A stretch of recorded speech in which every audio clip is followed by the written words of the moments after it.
Hi everyone, good morning. My name is Menachem Creditor. I serve as Rabbi and Scholar in Residence at UJ Federation of New York. Monday through Friday we come to you with a little bit of Torah, a little bit of inspiration, a little bit of music, and a blessing. And so that's what we're going to do today. For those of us who are already in the spirit of the day, today is also Yom HaShoah, Holocaust Memorial Day. In Israel it's called Yom HaShoah VaGvura, Holocaust Memorial and Heroism Day, because today was chosen in light of the Warsaw Ghetto Uprising. That's why the date itself was chosen.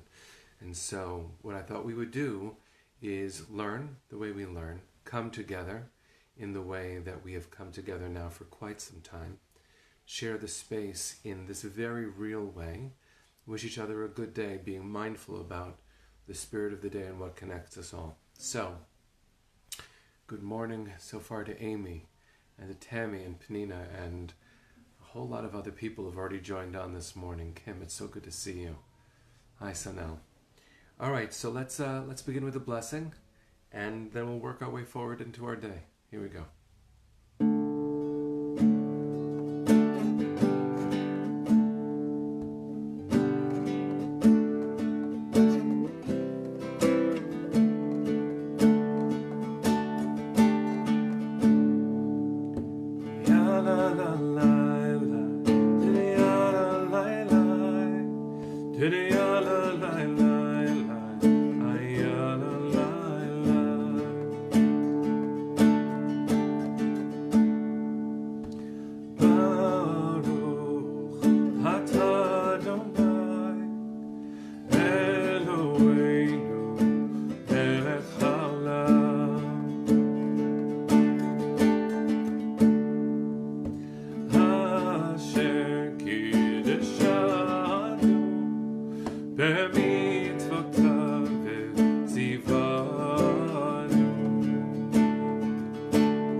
So good morning, everyone. I have to tell you, it is so good to see all of your faces, your names, and the responses and the wishes for a good day that we offer to each other in this way.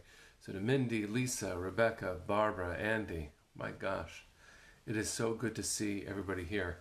Oh, if my kids watch this, they're going to hear me say my gosh, and I'm definitely going to be that dad. I wanted to quote what Valerie actually just said. Valerie wrote, "Today's an important day. I think about my grandparents surviving the Shoah and so many members of their families who did not." That is the day that we are in. It's really important as we seek inspiration today to know what day in which we seek our inspiration, where we are. So what I was looking for just before going online today was a little bit of learning that would fit in the spirit of the day and also give our hearts the strength that we all need these days. And thank God there is strength in our hearts. Thank God we not only have each other, you have yourself. You have an incredible resilience inside of you. This is a way for us to amplify what is already strong, what is already good, the life that is already flowing. And it means a lot, Kim said before, to be in the light. I hope wherever you are, you're near a window. I hope that you're letting light in. I had this experience a few weeks ago. I shared it actually right here, that it was one day that the sun just started shining even brighter than it had a minute before. And I was so excited to let it in. I threw open the window and suddenly freezing air came in. And there was this realization that, oh, no, I'll close the window. I'll be fine in here. And all of a sudden, in here was where the warmth and the safety and the simplicity met me. So let's be in this warmth. Let's be in this light. And let's also be in this day. This is a really powerful piece of testimony that I'm going to read from the Yad Vashem archive. I looked this one up because I remember it from a long time ago. Then I'll share a personal vignette, and then we'll wish each other well. That'll be our learning for this morning. And I'm really grateful that we get to do it together. So Reuven ben Shem, whose original last name was Feldsha, was imprisoned in the Warsaw Ghetto. And he was one of the commanders in the uprising of the Warsaw Ghetto, which is the reason, some of you heard me say a second ago, that today was chosen to be Yom HaShoah, because it ties into the timing of when we stood up in the Warsaw Ghetto. This is what he wrote about public prayer in the ghetto. It is so powerful to hear. The clois, the space, is almost full. The cantor prays melodiously. You would never know from him and the worshippers the world is on the brink of an abyss. They are wearing prayer shawls and tefillin. If you close your eyes for a moment and didn't look at these people, at their skinny faces, but just listened to the hum of their prayer, you would be sure you had fallen into a house of God in a time of quiet and tranquility. There are young people too among the worshippers, and not just a few. They too are participating in creating an atmosphere in which the physical is forgotten and the soul is dedicated to sublime, lofty service, totally removed from the oppression of the body, and making the suffering of the moment pale in significance. I was suddenly suffused with warmth that I hadn't felt since before the war. Someone, something picked me up here, carried me and deposited me in a congregation of Jews from the Middle Ages who were fighting and dying for their religion. In the world are murder, violence, robbery, and deceit. In the street, cold. In the heart, anguish and pain. But above them all there hovers a different force, supreme and eternal, the force of generations past and future. It would be wrong for me to try to offer commentary to testimony, so I'm not going to try. I am grateful for the voices of our heroes who come to us through the ages to remind us of what we went through. So we stand today in memory and in sadness. We stand in commitment to never, never, never forgetting and never allowing any other people to be destroyed in such a way that we were. That's our God. That's our job in the world. Now, in this moment, it's also important to hear the language. If you can find inspiration in the ghetto, you and I can find inspiration today. Some people have talked about echoes of being trapped and this feeling like that, and this is not that. If you speak to a survivor, and you should, especially today. I've spoken to quite a few survivors who have said to me, yes, this is hard. We'll be fine. And that's such a thing to hear someone say. And so this is really important for us to let in. I want to close for now with a short story. I have a personal hero, a dear friend. His name is Ben Stern. He was a survivor of the Warsaw Ghetto. His daughter Charlene, also a dear friend of mine, helped found the synagogue that I was the rabbi of in Berkeley, California, Netivot Shalom. Ben raised his family after the war in Illinois, Skokie. And some of you know the stories of the neo-Nazis marching in Skokie, Illinois.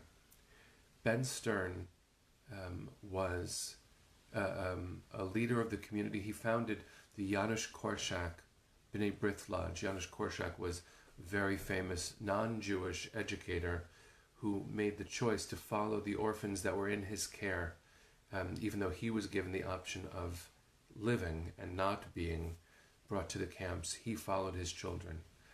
My friend Ben Stern was a child in the Warsaw Ghetto who watched Janusz Korczak walk.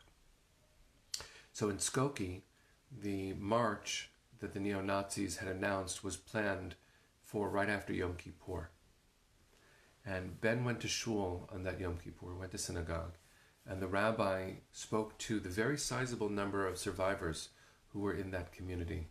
And he said, I know this is scary, but just go home, pull your shades, it'll pass. And Ben Stern got up during Yom Kippur, as the rabbi was speaking, And he spoke back to the rabbi, and he said, "No, Rabbi, not here, not today, not now."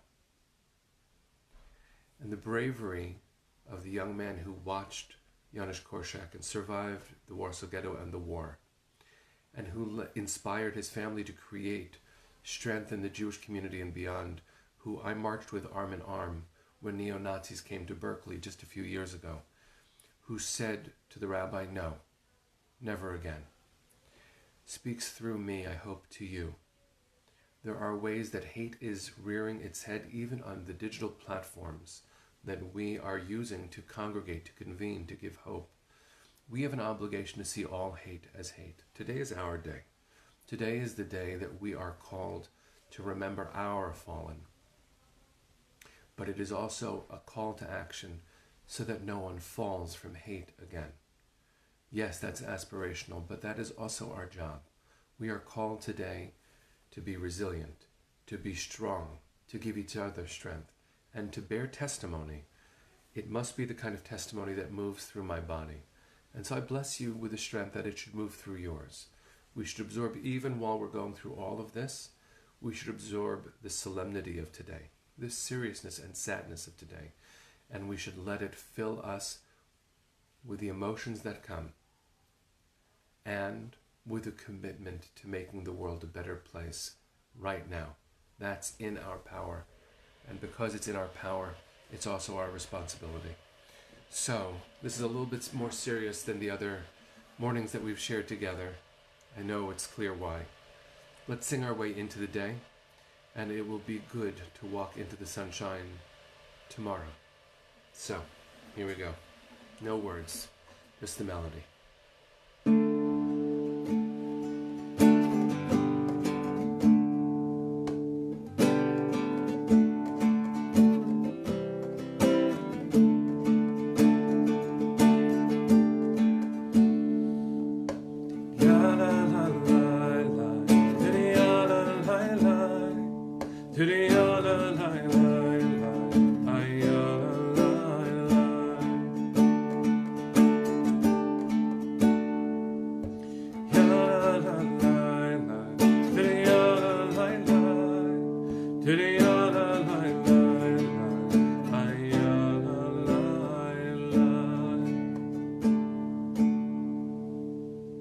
Last word is my colleague Hetty's.